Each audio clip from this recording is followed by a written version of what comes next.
smo na obilaznici koja vodi ka autoputu do Beograda. Krenuli smo iz Leskovca, organizovano, ne da rušimo državu, ne da rušimo vlast, nego da i svetu i našim vlastima pokažemo da nam je stalo do naše južne pokrajine Kosovo i Metohije.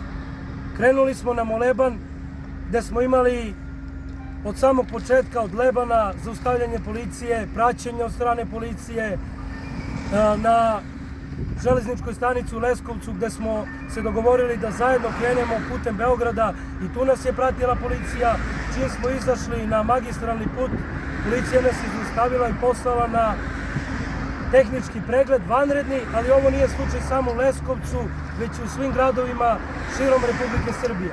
Trenutno u Lebanu poslati kombi na vanredni tehnički pregled.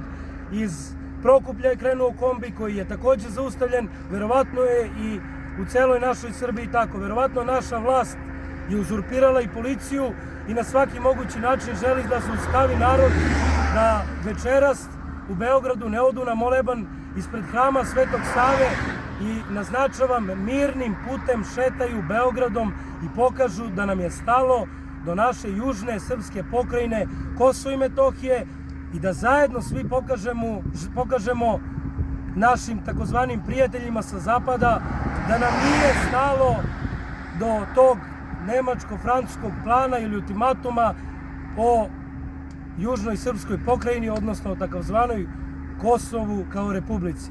Mi smo protiv toga, ovaj narod je protiv toga i evo pokušat ćemo da stignemo na vreme, ali želimo da pošaljemo poruku i Srbiji i Beogradu da izađe na ulice, da ne dozvole da na ovakve načine nas policija i vlast zaustavi, a mi ćemo svakim mogućim sredstvima i mogućnostima pokušati da večeras stignemo u Beogradu u 18 časova na moleban ispred hrama Svetog Save. Veliki pozdrav svima.